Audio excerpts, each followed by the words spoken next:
여러분 안녕하세요. 찾아가는 새벽기도 시카고 예수사랑교회 조선영 목사입니다. 오늘도 변함없는 주님의 은혜와 평강이 저와 여러분의 삶의 종일 풍성하기를 기도합니다. 오늘 말씀은 이사야 9장 1절에서 7절까지 말씀입니다. 제가 읽어드리지요. 전에 고통받던 자들에게는 흑암이 없으리로다. 옛적에는 여호와께서 스볼론 딸과 납달리 땅이 멸시를 당하게 하셨더니 후에는 해변길과 요단 저쪽 이방의 갈릴리를 영화롭게 하셨느니라. 흑암에 행하던 백성이 큰 빛을 보고 사망의 그늘의 땅에 거주하던 자에게 빛이 비치도다. 주께서 이 나라를 창성하게 하시며 그 즐거움을 더하게 하셨으므로 추수하는 즐거움과 탈취물을 나눌 때 즐거움같이 그들이 주 앞에서 즐거워하오니 이는 그들이 무겁게 맨 멍에와 그들의 어깨의 채찍과 그 압제자의 막대기를 주께서 꺾으시되 미디안의 날과 같이 하셨음이니이다. 어지러이 싸우는 군인들의 신과 피 묻은 겉옷이 불에 섭같이 살라지리니 이는 한 아기가 우리에게 낳고 한 아들을 우리에게 주신 바 되었는데 그의 어깨에는 정사를 메었고 그의 이름은 기묘자라 모사라 전능하신 하나님이라 영존하시는 아버지라 평강의 왕이라 할 것임이라. 그 정사와 평강의 더함이 무궁하며 또 다윗의 왕좌와 그의 나라에 군림하여 그 나라를 굳게 세우고 지금 이후로 영원히 정의와 공의로 그것을 보존하실 것이라. 만군의 여호와의 열심히 이를 이루시리라. 아멘. 예수님의 사역은 갈릴리로부터 시작해서 갈릴리 중심이었습니다. 제자들을 처음 부르신 것도 그곳이고 부활하신 후에 가장 먼저 가신 것도 갈릴리였습니다. 당시 가장 가난하고 소망 없는 지역으로 여겨졌던 그 갈릴리로 오신 이유가 있었죠. 오늘 본문에 보면 스불론과 납달리 땅을 합하여 갈릴리라고 하는데 갈릴리에 사는 사람들은 당시 멸시를 당하고 고통을 많이 겪었습니다. 그 배경은 이래요. 이스라엘은 솔로몬의 통치 후에 남유다와 북이스라엘로 분단됩니다. 그리고 북이스라엘은 하나님을 신실하게 믿는 사람들을 쫓아냈고 그들은 모두 남쪽 예루살렘 성전이 있는 유다로 내려왔습니다. 갈릴리는 북이스라엘 지역 중에서도 북서쪽 지방을 말하는데 이곳은 우상 숭배가 가장 만연했던 곳이에요. 하나님은 이들에게 부지런히 선지자들을 보내 회개 메시지를 보냈지만 목을 굳게 하고 회개하지 않았죠. 그들이 회개하지 않은 데에는 몇 가지 이유가 있습니다. 믿는 구석이 있기 때문이지요. 그들은 당시 풍요롭고 넉넉한 생활을 했어요. 그 갈릴리 지역은 강우량이 이스라엘 지역 중에 가장 많습니다.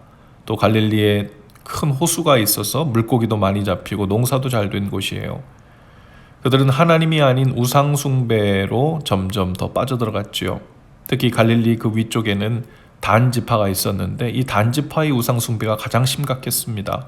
그들은 교만하여 주님이 보내신 종들을 돌로 쳐 죽이고 핍박했지요. 하나님은 이들을 오래 참고 기다리셨지만 오히려 그들은 더욱 하나님을 무시하고 더욱 죄에 깊이 빠져들었습니다.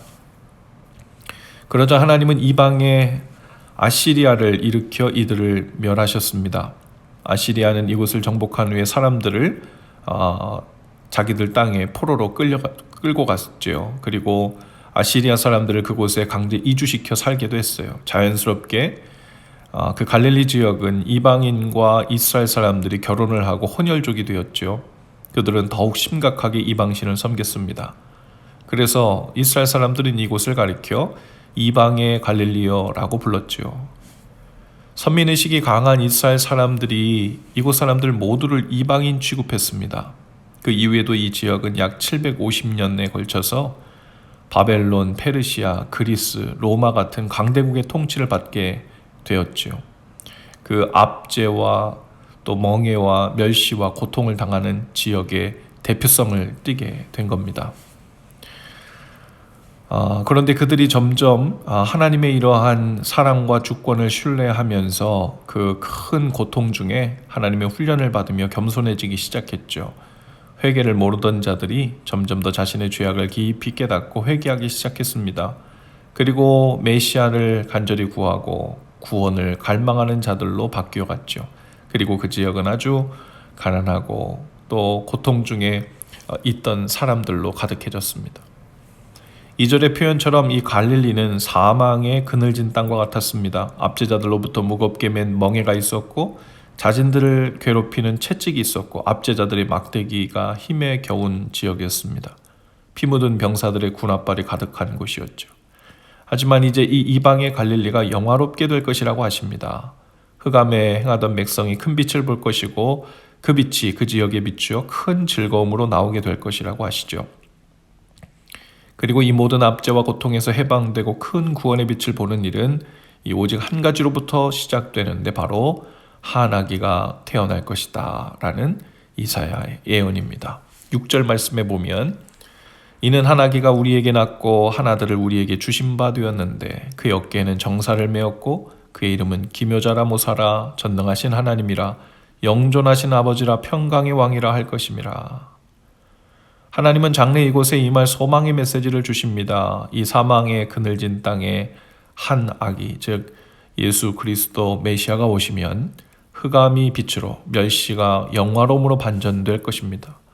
또한 추수 때 같은 즐거움이 넘치고 고통스러운 현실에서 믿음의 눈을 들어 기묘자 모사, 전능하신 하나님, 영존하신 아버지, 평강의 왕을 바라고 의지하는 모든 사람들은 구원을 얻고 평강을 얻으며 소망의 미래를 맞게 될 것이라는 이사야 선지자의 메시지이죠.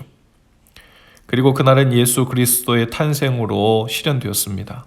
그리고 만군의 여호와의 열심히 예언된 모든 일을 이루셨죠. 십자가에서 세상 모든 죄를 사하시고 만물을 새롭게 하시는 그 놀라운 일을 결국 행하신 것입니다. 오늘 저와 여러분이 살고 있는 우리의 개인적인 삶의 현장이 마치 이방의 갈릴리와 같을 수 있어요. 사망의 그늘진 땅과 같을 수 있습니다. 죄와 멍에와 압제에 의해 큰 고통을 당하며 살고 있는 우리 삶의 현장일 수 있죠. 마치 하나님을 알지 못하고 그분의 구원과 은혜와 전혀 상관없어 보이는 이방의 갈릴리와 같아 보일 수 있죠. 어떤 분들은 영적인 방황으로 그 삶이 이방의 갈릴리와 같을 수 있고, 어떤 분들은 빠져나오기 힘든 죄와 중독과 질병 혹은 여러 다양한 사망의 그늘이 짙게 드리워진 것 같아 우리의 삶이 이방의 갈릴리처럼 느껴질 수 있습니다. 하지만 이 모든 고통과 압제들이 한 아기, 즉 예수 그리스도 한 분을 통해 그 어깨에서 풀려질 것이며 평강의 왕이며 전능하신 하나님이라 불리는 예수 그리스도께서 그 치욕스럽고 멸시받는 삶을 새롭게 하실 것이라고 하십니다.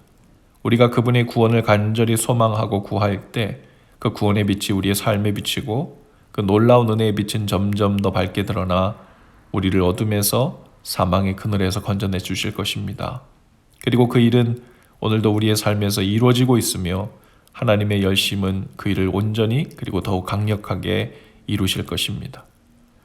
아기 예수로 오신 그리스도의 오심을 축하하고 또 다시 오실 주님을 기다리는 대림절 기간을 우리가 지금 보내고 있지요. 이방의 갈릴리와 같던 우리의 삶에 오신 예수 그리스도로 인해 기뻐하고 즐거워하며 또 우리의 삶을 온전히 생명의 빛으로 채우실 그 주님을 기대하며 소망 중에 기다리는 날 되실 수 있기를 주님의 이름으로 축복합니다. 기도합시다. 주님, 이방의 갈릴리와 같았던 저희의 삶의 생명의 빛으로 오셔서 비추어 주시니 감사합니다. 저희 모든 멍에와 압제의 눈물로부터 저희를 건져주시고 그 생명의 빛에 저희의 어두운 삶이 온전히 드러나 저희의 삶이 영화롭게 되며 새롭게 되며 평강의 왕이신 주님께 다스림받는 은혜를 주옵소서. 예수님 이름으로 기도합니다. 아멘. 여러분 오늘도 예수 사랑으로 화이팅입니다. 내일 아침에 다시 찾아뵙지요.